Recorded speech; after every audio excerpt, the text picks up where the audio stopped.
So Dani, Daniel, and Boris, please start your cameras and microphones to come to the digital stage.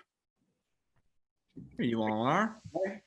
So now I will introduce our moderator for this evening, Boris Kachka, after which Boris can introduce Dani and Daniel and our program. Boris Kachka is the book's editor for the Los Angeles Times. He's written for New York Magazine, the New York Times, Elle, GQ, Condé Nast Traveler, Slate, Salon, and other publications.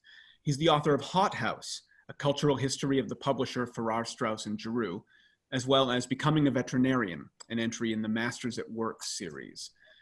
After 4 decades in Brooklyn, he moved to Los Angeles in 2020. Boris, we miss you on the East Coast. It's good to see you. Over to you, sir. It's good to see everybody here too. Hi, everybody. This is my first Zoom moderation, so bear with me. I'm very excited to host this talk between 2 writers that you should be reading this Father's Day. They have 2 very different but equally elegant, intelligent, and compassionate memoirs about their relationships with the fathers they thought they knew. Dani Shapiro's Inheritance, the powerful story of her midlife discovery of her biological father, won the National Jewish Book Award for memoir. She is also the author of the best-selling memoirs Hourglass, Still Writing, Devotion, and Slow Motion, and 5 novels, including Black and White and Family History. A widely published essayist and journalist, she has also taught in the writing programs at Columbia, NYU, the New School, and Wesleyan, and is the co-founder of the Sirenland Writers Conference. Last year, Dani launched the hit podcast Family Secrets, and in April of this year, she launched a daily podcast called The Way We Live Now. She lives with her family in Litchfield County, Connecticut. Daniel Mendelsohn is a frequent contributor to The New Yorker and the New York Review of Books, where he's the editor of at large. His books include The Lost, A Search for 6 of 6 Million, winner of the National Book Critics Circle Award, and many other honors, and The Elusive Embrace, a New York Times notable book, and the Los Angeles Times Best Book of the Year. Other publications include a translation of the complete poems of C.P. Cavafy and 3 collections of essays and criticism. His 10th book, 3 Rings, A Tale of Exile, Narrative, and Fate, will be published in September. Daniel teaches literature at Bard College, which is where he allowed his father, Jay, to audit his course on Homer's Odyssey during what turned out to be the last full year of Jay's life. Daniel wrote about that experience in the memoir An Odyssey, A Father, a Son, and an Epic. Please welcome Daniel Mendelsohn and Dani Shapiro. Yay, cheers. I mean, I say audited, but hi, Dani. But audited implies not speaking, and he definitely spoke his mind during that class. I think that maybe we should start by having you guys just talk, just give a thumbnail of your memoirs, just so everybody understands we're on the same page, and telling me also how you might be marking this Father's Day. Do you want me to go first? Dani, go first. Okay. Thumbnail of Inheritance is that in 2016, I sort of recreationally took a DNA test because my husband was doing it too, and discovered that the dad who raised me and who I adored and who died when I was in my early 20s had not been my biological father. And that set me off on a kind of twin mystery kind of ride. One was, if he wasn't my biological father, who was? And the much deeper story for me was, what had my parents known and what had they kept from me, and how had that formed our lives together?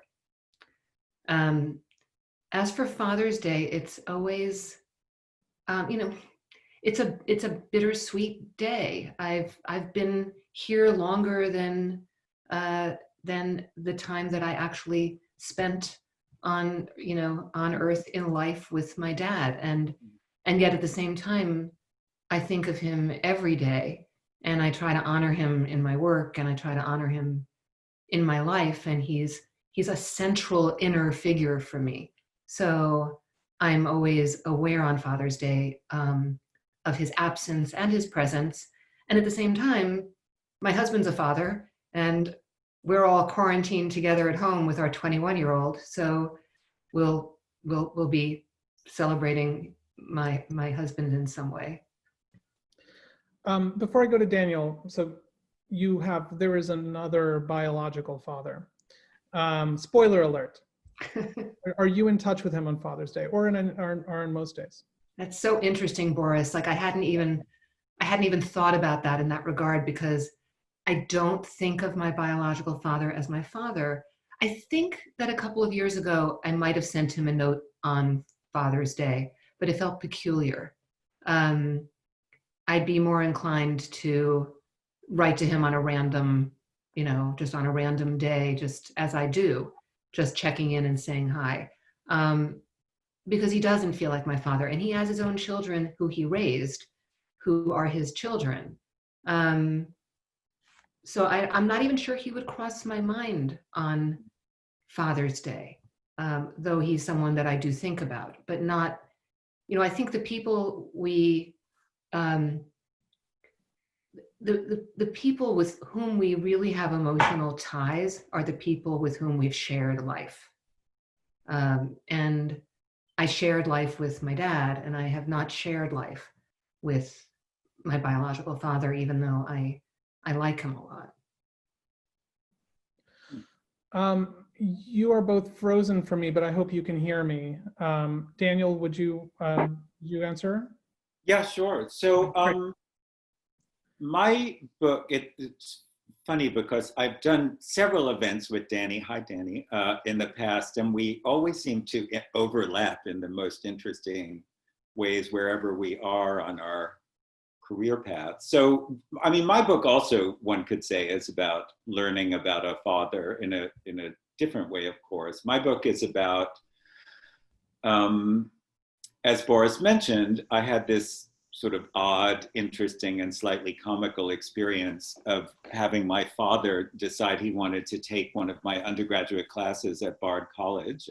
It was a seminar for first-year students on Homer's Odyssey. And that was the beginning of a journey, in every sense of the word, of discovery both of my father, I would say of my father, myself, and the Odyssey itself in a new way. Over the course of what turned out to be the last year of my dad's life, he was 82 at the time this happened. It was in 2011. And so the book intertwines the story of my dad taking the course with a couple of other stories. After the course was over, we just heard by chance about this cruise, this Mediterranean cruise that recreated the voyages of Odysseus. And to my great surprise, my father, who was not a person given to luxurious indulgences, decided he wanted to go on the cruise. So we did that. And then he fell ill not long after we got back. And in what turned out to be his final illness. So the book has, so to speak, three acts: the classroom, the cruise, and the hospital. But part of what I'm doing in the book is intertwining this personal story with a series of ruminations on the text of the Odyssey itself, which is very concerned with fathers and sons and the relationship between the hero of the Odyssey, Odysseus, and his own son, as well as his father. And although as a classicist, I was certainly aware of those themes, let's call it, having my father in the classroom sort of brought this father-son stuff to the surface in my reading of the Odyssey, which I'd never really felt before. As for Father's Day, I have two boys, neither one of whom is my biological child. So I was interested to hear what Dani was saying on that front, but who are my children. And they're in another city right now. So I think we're going to have a Zoom Father's, everything has been reduced to Zoom. I think we're going to have a Zoom Father's Day this year, but I'm sure it'll be fun. I'm fascinated by how in both of these books, fathers are just ultimately mysterious and almost unknowable. You learn about them through rumors, through, Dani, your mother said it's not a pretty story, and you were like, what does that mean, for 20 years? And, Daniel, you go into how your father got bitten by a rabid dog, and it sort of unraveled this mystery about his personality for you. I mean, it's just, maybe you guys can talk about like why we yearn to know them so much, why we seem to know so little about them, and how it affects our understanding of them, that our knowledge of them comes through these sort of bits and pieces of gossip, Go ahead, Dan. I love that question, and it made me think of something that someone asked me during a Q&A yesterday on Zoom, which was, so do you feel that you've left your childhood behind? And I thought that's so interesting, the idea of leaving. Can you hear me? Are we okay? Yeah. Okay. Of like leaving childhood behind, or leaving the, our parents. I mean, it's just such a massive responsibility to be somebody's parent. And there's just this way in which I think the mystery of them, the longing for them, the witnessing of them, the watching them, that's like how it's how we form ourselves in the beginning. Yeah, I would add to that. I think, I'm always struck by this. I don't think it's particularly about fathers. I just think, as Dani was saying, it's about parents. It's very hard to see your parents as anything other than your parents. They're these giant, godlike, monolithic figures in your life. And I just feel that part of the work of adulthood is to come to terms with your parents. And I would say, as I get older, to forgive them for not being whatever you wish they had been. When you're young, you're always angry at your parents for not being whatever it is you want. And part of my experience with my father, who was a rather tough character in many ways, both because of his personality, which was in certain ways sort of crabbed, and also because of his generation. I think he was not a warm fuzzy.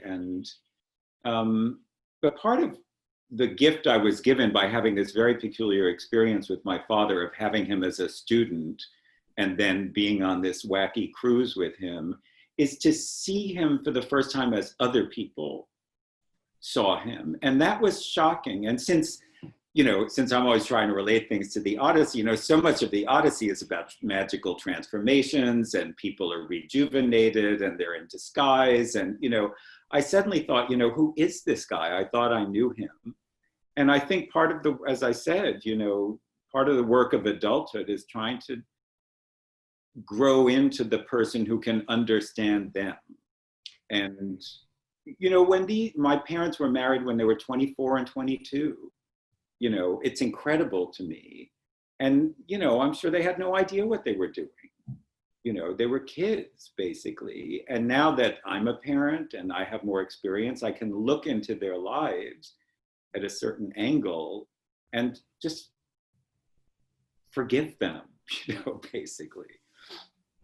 Daniel, I think that's one of the places that our books most intersect, yes. and our thinking most intersects, because it's the work of adulthood to see your parents as people, and as people who existed before you, who are not only your parents. And it's something that many people never think about and never have reason to do. And you and I both did, for different reasons and in different ways, but we're really thrust into that experience of, oh, this is why you are the way you are. This is why we are who we are to each other. It's such a powerful thing because it also, I don't know about you, but for me, it releases you in some way because Yes. Yeah, it's so great because you can, I mean,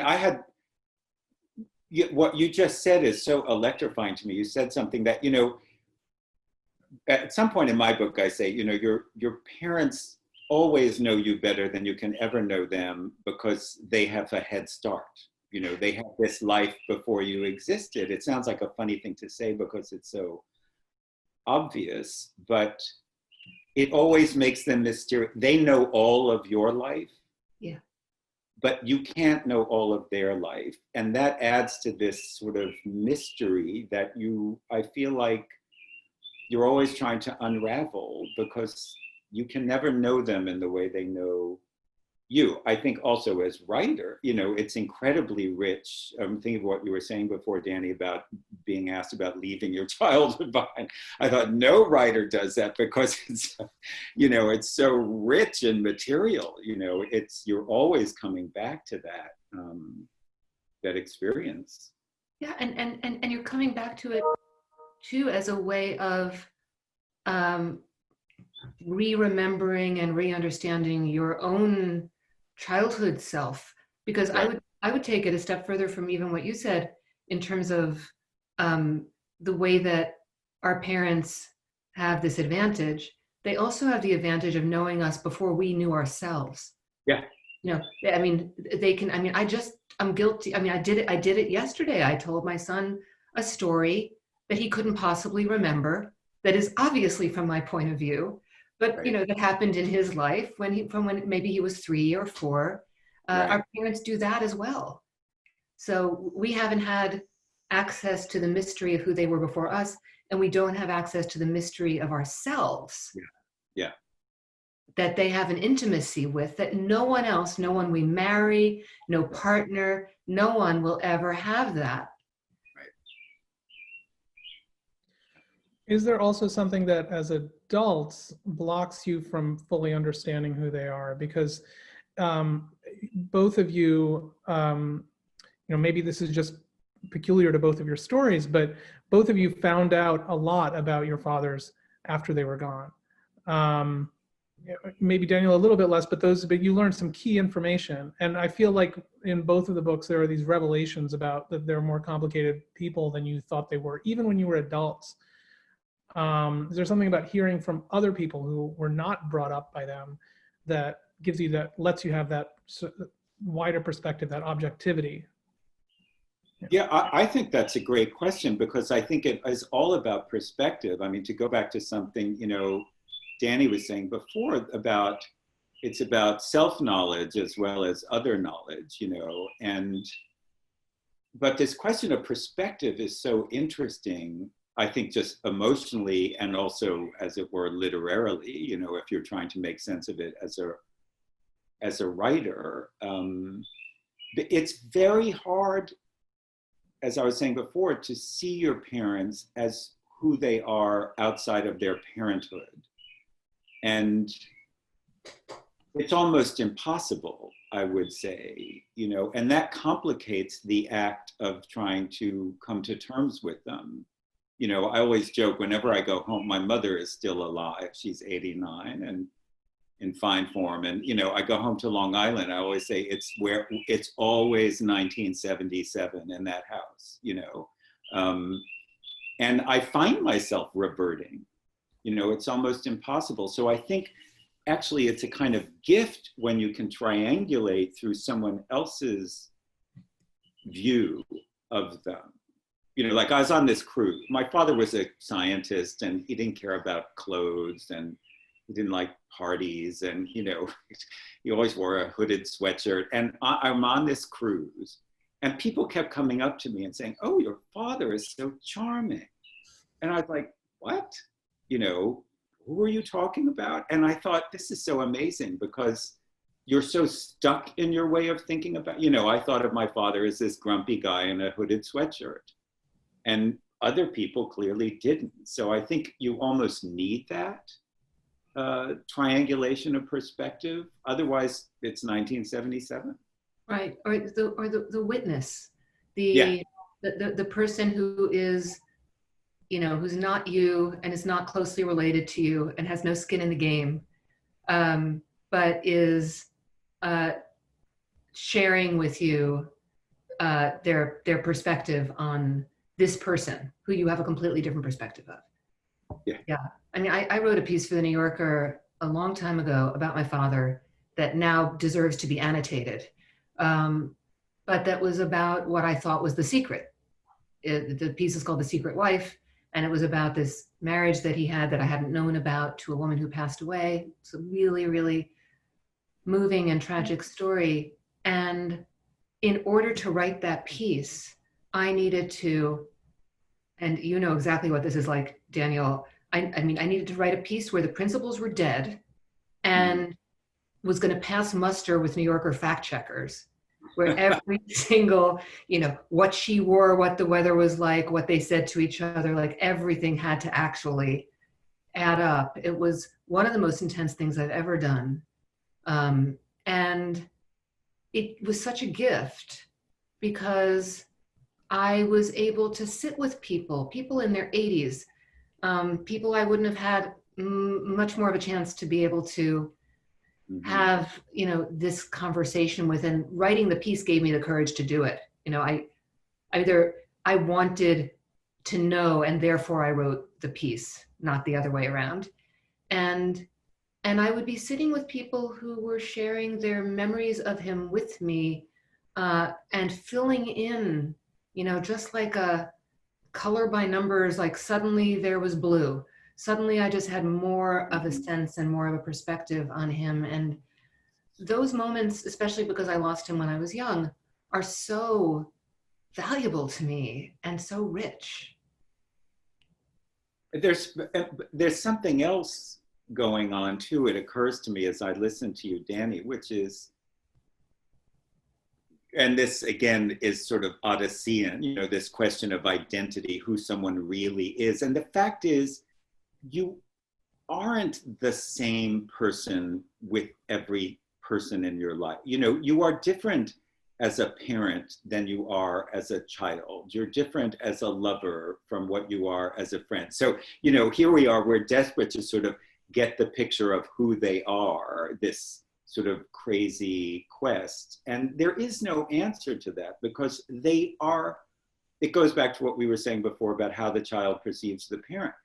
They are not the same person with the child as they are with the spouse or the friends from work or whatever. It's, you're sort of chasing a phantom in a funny way. And I would say, as one of 5 children, even within the family, my father was not the same father to all 5 of his children. You know, we had radically different relations. So, you know, on the one hand, we're on this crazy treasure hunt to locate this person. And you get there and you find out that this person is, it's not an illusion, but it's that there is no single thing that they were, you know, that's the surprise at the end, you know, that they weren't one thing. I find that so interesting. I do too. I think about, you know, it's like the committee that we all are, that all of us are. You know, there's so many different ways of being that we all are. We're mysteries to ourselves and to our children and to our parents and our parents to us. But do you think is that the locus of the longing and the continued desire to, I mean, like I've now written 5 memoirs, which is just like remarkable and crazy to me because I was never going to write any. And there continues to be this desire to like go further, to unearth, to understand, because even though both of my parents are dead, the relationship doesn't end, and the dialogue doesn't end. I mean, it just continues, and I think for writers, that's part of our, whether we're writing fiction or memoir or nonfiction, it it's all this fertile ground because it's where we spring from. Right. I mean, I think if you're a certain kind of writer, which both of us are, people always say, why don't you write a novel? And I'm always like, I don't need to. I have this really great material. I don't need to make anything up, But I feel the same way. My mother keeps joking, when am I going to write a book about her? And you know what? I could write a book about her very easily. And I think there are, childhood and family are so rich in every way for a certain kind of writer, not everybody, but I think it's inexhaustible. I mean, I have this little book coming out in September where there's a lot of sort of flashbacks to growing up in this little Long Island suburb, and my editor at the New Yorker said, you can just like produce this by the yard, can't you? And I'm just like, yes, because I think about it all the time. Yeah. All the time. Yeah. Maybe I can go back to, Dani, you were talking in depth about how you're, seeing your father from different perspectives, but specifically, he made a choice, which was, whatever happened exactly at the fertility clinic, which seemed to you to sort of contradict what you thought you knew about him, in terms of wanting to have a Jewish child, specifically in terms of, just the way that he behaved seemed to contradict what you knew of him. I mean, maybe even reflecting back now after 2 years, how have you made sense of that decision of his?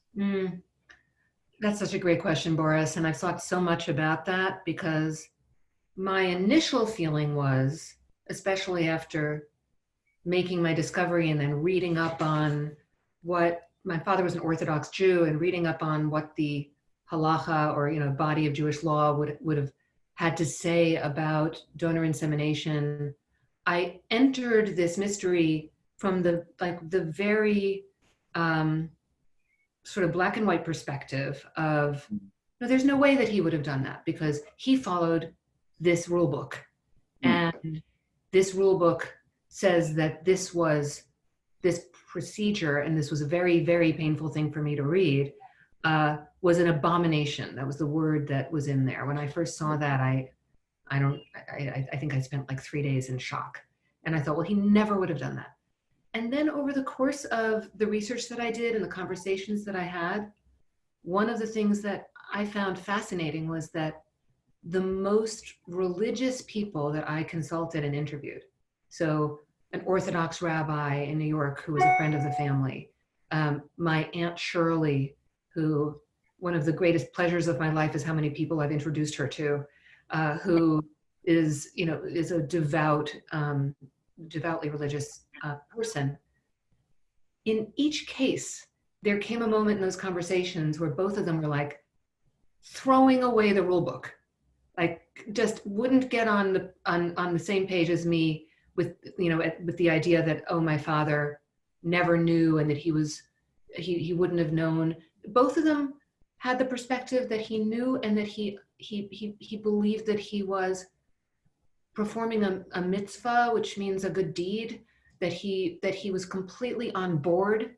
And I came to believe that too. And what really interested me about that, because I had been raised in such a strict way, was that there was actually a lot more fluidity in that world when it came to real, like, profound matters of the human heart and of creating a family, that there was a lot more room in there. And I think that that's a place that my father resided in. And, and technically in his world, or in the world of traditional Judaism, it's matriarchal. So the mother, if the mother is Jewish, then the child is Jewish. Yeah. So, which is something that people point out to me all the time. And I'm always like, I don't care. That doesn't, like, that's not what matters to me, or it's not what's significant to me. But it would have been significant to my father. That would have mattered. He knew that he was having what he would have thought of as a Jewish child, in fact, because Jewish mother, Jewish child. And the rest of it was him following his heart, I think.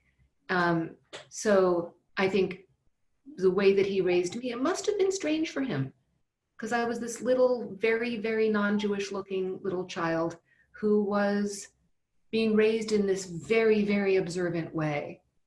But maybe it wasn't strange for him because it adhered to his belief system. So this is why in Inheritance, when my mother said your father would never have agreed to that, he wouldn't have known that his child was Jewish, that is actually incorrect. He would have known that his child was Jewish. I think he knew exactly what he was doing. That's a good point.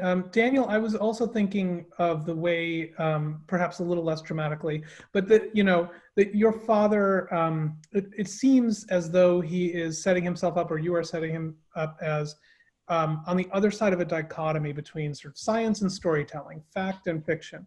And yet he goes to this class to watch you talk about this poem that he acknowledges as beautiful, even though Odysseus is a blowhard.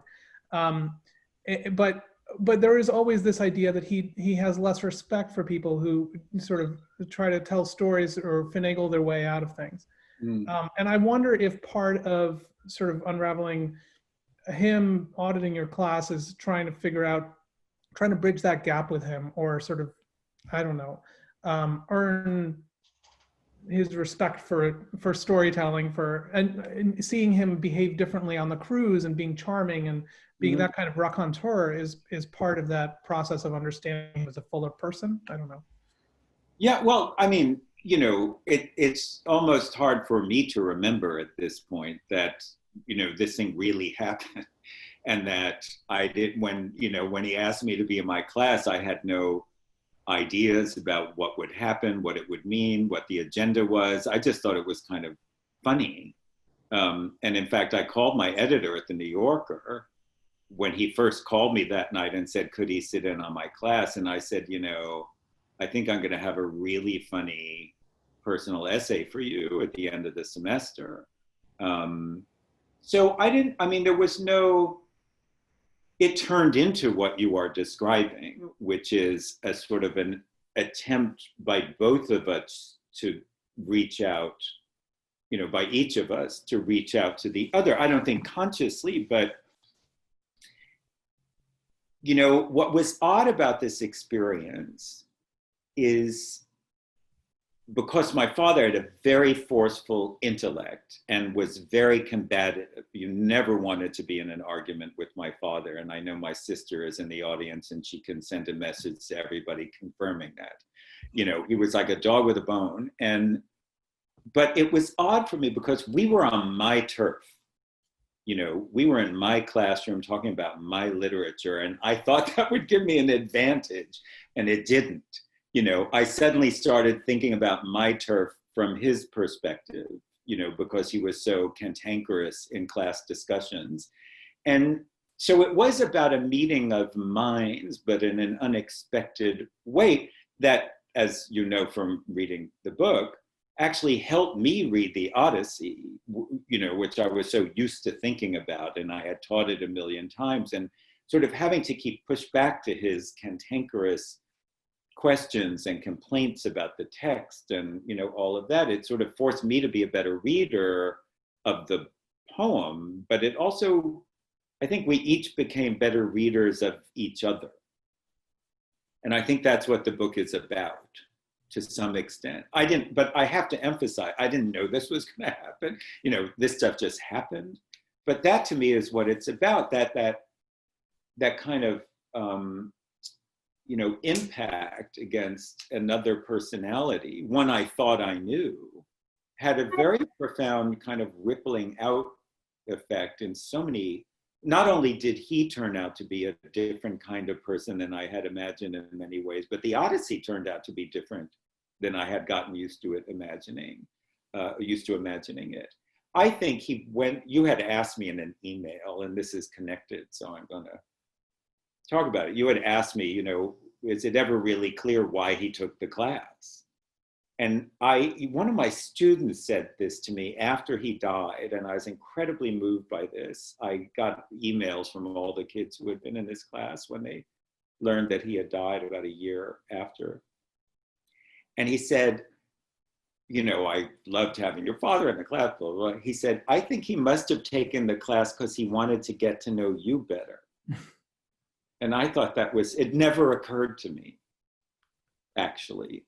It had never occurred to me, you know. So, you know, you never know how these, you know, the searching is going in all different directions and ways you don't expect. Is there a question or a category of question that you would ask your fathers if they were still around? Well, mine is fairly straightforward. And it's, how conscious were you of, you know, of the fact that I wasn't your biological child? And I think I know the answer to this part of the question, but I would still love to and long to hear it from him. Did it matter? And last year when I was on tour, I think I was in Chicago, and there was this young man who came up to me on the signing line. Well, no, actually, I'm confusing stories. There was an older man who came up to me, and he had tears in his eyes, and he said, my daughter just found out. And can you help me? She feels really betrayed. You know, can you help me find the words to, you know, to settle her heart or to reach her? And I had this moment, it was almost a kind of spiritual moment, where I had this moment where I felt like I was talking to my father. I had an opportunity to talk to, like, a surrogate for my father. And I knew the answer to this question, but still I said to him, did you love your daughter? He said, oh, I love her so much. Did it matter that you weren't her biological? No, never for a moment did it matter. And I said, well, I think find a way to really just continue to let her know that. And, you know, this is a gentleman who had the opportunity to let her know that. My dad did not get to have that opportunity. And I didn't get the opportunity either. That's interesting. That's hard. I feel like with my father and I traveled a lot together the last years of his life. And we talked a lot. You know, I didn't have much of a relationship with my father the first half of my life, but starting in my late 20s, when I was in grad school, we really started communicating.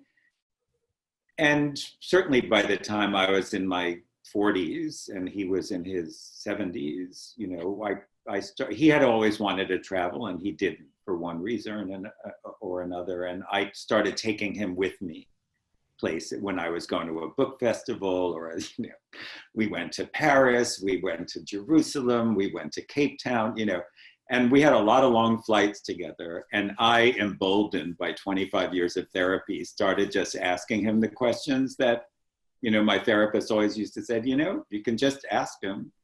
And so I actually feel that I felt that one of the blessings that this experience gave to me, this strange last year of his life, all of which was sort of filtered through the Odyssey in one way or the other, gave to me was that I had sort of gone through all my stuff with him by the time he had his stroke. And I felt very resolved with him, you know, at a point at which he was not able to communicate that well. So I'm happy I had the time with him, and I felt that whatever stuff we had, we basically dealt with it. And that was, I know I was very lucky to have that when he fell ill and then died, because, you know, you can't go back. You know, if you learn one thing from the Odyssey, it's that you cannot, you know, you cannot go back there. You know, there's that famous passage when Odysseus goes to the land of the dead and he sees his mother, the ghost of his mother, and he's been gone so long he didn't even know she had died. He's been away from home, and he tries to embrace her, and there's nothing to embrace, and it says three times he reached out and tried to embrace. And I think that's probably, in at least Western literature, the single greatest symbol for one's relationship to the dead. They're there, but they're not there, So I'm happy I had that. Should we go to some audience questions? Sure. Great. So one thing that was obviously very different about your memoirs was that one was written, or at least started, when Daniel's father was alive, and Dani's was about someone who had been gone for a long time. What questions do you have for each other about the differences in that process, the responsibilities to the subject, the process of reporting it out, I guess you'd say, and the conclusions that you come to? It's an interesting question. I mean, Daniel, I'd love to talk to you about this. I had, I often say to my students, it's not easier to write about the dead than the living. You think it's going to be easier. I mean, I've had so many students who have said sort of sheepishly to me over the years, I can't write this until so-and-so is dead. And they feel badly about that because it's almost as if they're waiting for that person to die before they can write about them. Yeah. I find it very difficult to write about my parents because they have no agency, and I'm aware that I'm going to be, a voice that is larger for either of them than either of them had in their lives, in the sense of readers and people who think they know them. And when Inheritance was just about to be published, I had a piece in Time magazine about it that I wrote, and illustrating it was the photo of my dad and me that's actually now on the paper, on the anchor paperback of Inheritance. And it's a joyful, joyful photo. Mm-hmm. And I had such a pang when I first saw it in Time magazine, which was a magazine my father read. And I thought, what would that young father have made of this photograph of his secret, of the thing that he was never going to ever share with anyone and go to the grave with? And it wasn't exactly guilt. I did feel that I had a right to tell this story because it was literally the story of my life. But I also constantly wrestled with both of my parents in my mind, my father more than my mother, with, am I getting it right? Am I doing it justice? Am I doing you justice? And, that's something when someone's dead that they can't answer to. And then when they're living is complicated in different ways. What about you, Daniel? Well, no, I think that's always the number one question, is the responsibility to your, I mean, I was going to say your responsibility to your characters, so to speak, when you are the only voice, even when they're speaking, you're ventriloquizing them, which is kind of heightened and exacerbated when they're dead because the problem becomes sort of more obvious, so to speak. But it's even thornier in a lot of ways when you're speaking either about or, as it were, for the living. I mean, as I said, I'm one of 5 children. Each of my siblings had a relationship to my father, but mine is the one that people get to read about, so to speak. And that's very complicated for me. All of my siblings are highly articulate, very intelligent people with their own stories, but because I'm a writer, my story is the one that tends to get heard the most. And I'm not entirely comfortable with that, frankly, because my version of J. Mendelsohn is the version that people are going to know, you know, in some sense. And I think that there is an aspect of this equation that is unfair to my siblings, and possibly unfair to my father, you know, because, you know, we were talking in a very interesting way earlier about this question of identity. Who are they really? Is there even such a thing as who are they really? You know, all of those problems.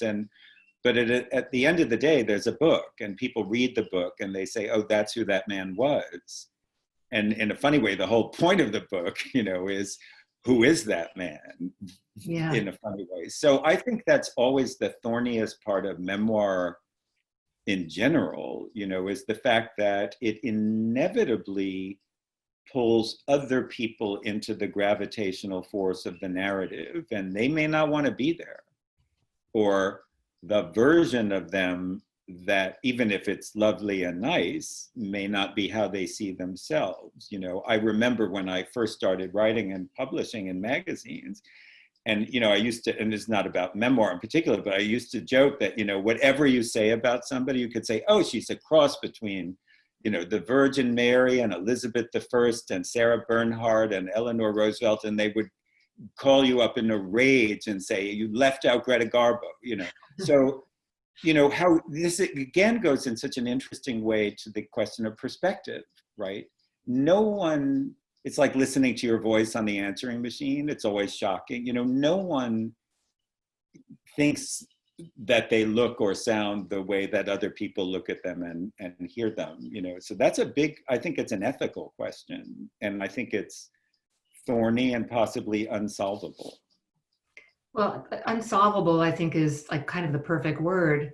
And I mean, one thing that in a way let me off the hook a little bit with Inheritance is that I was constantly aware that I didn't know, that I would never know, that I couldn't know, and that I was writing a book in which all I could do was dive as deeply as I possibly could, read everything, think about everything, and kind of present it to the reader as, this is what I think, this is what I know now, but I will never actually know. And in a way, the exercise was one, it's very, I mean, it's freeing in a certain way, because I'm saying, you know, seamless narrative, the arc, the beauty of that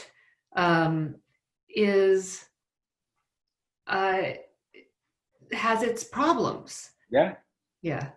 It's all, any narrative is a falsification because you're only telling the parts that are interesting to you, even if you've done all the research and what, you can't ever tell everything because it would be unreadable and boring, you know, actually. But I'm fascinated by that problem. But I think, you know, I'm just inspired by what Dani was just saying. You know, there are ways to deal with the insolvable problem. And one of the ways is to put your doubt on the surface, you know, to always be reminding the reader that what they're reading is a version, you know, and that, I mean, like, for example, in my book, there are many moments in which I find out I was wrong about my father, you know, so I'm sort of, you know, signaling to the reader that keeps happening. You have to be on guard, you know, but it is the most interesting part, I think, of writing memoir. And you have to make it part of the writing. The writing itself. Yeah. I mean, I think of that as showing the seams. Yes. Actually showing the work of it, the back and forth of it, the doubt of it. And I'm so much more interested in that than I am in books that feel like facades of construction. Right. Because the most false thing would be to say, this is how it happened. Right. Absolutely, I know it for a fact. No one believes that, you know? Right. So you've been getting a little bit into this. I hope that this questioner feels a little less, I mean, I wouldn't say frustrated, but the question is, what about the writing, the act of writing about their fathers? Was it transformative? What did they learn about themselves in writing about their fathers? A couple questions in there, but. I don't know that I can completely pare it down to writing about my father, which is something that I've been doing really kind of all my life as a writer. Yeah. But getting to the place where I had actually reached the bedrock of, oh, this is what happened. For me, the writing is always the act of discovery. I mean, if I know what already happened, then why am I writing? Why am I holding myself in a room, living this like miserable, out of step existence? Not really miserable, but out of step, in order to write what I already know. I'm always, there are moments in Inheritance where I'm writing about my father or mother, and I'm writing about them before me, and I write about them in the third person, and I let the reader know I'm imagining this now. That's what I'm doing because I don't have the information. I wasn't there. So there's this beautiful discovery, I think, that happens with that, because like, to go back to what we were talking about at the beginning of like you're learning who this person is in some way. I was creating scenes in my imagination of, this is what it might have been like for him, or this was the culture that they lived in. These were the choices that they made. And that's a great gift to be able to do that. That was so much, like, that was some of the most pleasurable parts of writing Inheritance for me, was that discovery. Yeah. I think that's so true. I would just second that. It's in the writing. Someone was asking me in the chat, did I come to this understanding of my father before I wrote the book, or was it writing the book that helped me develop the understanding? Definitely the answer is B, and I think that's true of any kind of writing. You may think you know the story when you sit down. I think this happens a lot, and you think, oh, I know exactly what I'm going to do, and then you go in some totally other directions. In my case, writing this, it was very funny when I was on my book tour and I was doing interviews and whatever, and a question that came up often, was it difficult to write the book because your father had died? And actually, that part was really wonderful.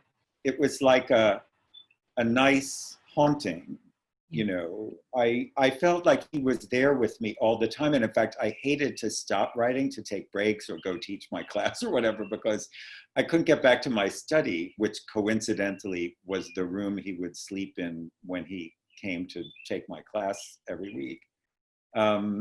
So I think, a lot happens in the writing, which is why you look forward to it. It's not easy and it's very unpleasant often, but it's a process, it's a thing that evolves while you're doing it. So you can't know what's going to happen or where it's going to take you out, apart from the broad parameters of what the subject is. So I think it's always a discovery, and it's always a surprise 9 times out of 10, that's the fun of it, if I can say that. And it also keeps the relationship alive. It keeps that person alive. It keeps it a relationship. Yes. Yeah. And that's wonderful. So it's not sad at all. Yeah. Well, I hate to do this when it's such an enriching and wonderful conversation, but I think we've reached the end of our hour. So I want to say thank you, Dani, Daniel, Boris. This was wonderful. And thank you, everyone watching. Just as a reminder, you can find the full catalogs for both of the speakers here tonight and much more at PRH, for Penguin Random House, prh.com. And before you go, Because you have joined us here this evening, we're very happy to give you a sneak peek at our next event in the Two Writers Talking series. So we hope you will join us for Kevin Kwan and J. Courtney Sullivan in conversation about family, friendship, and society in fiction. It'll be moderated by Lucy Feldman of Time Magazine, and that's Wednesday, July 1st at 7 p.m. Until then, thank you so much and have a great evening. Thank you, everyone.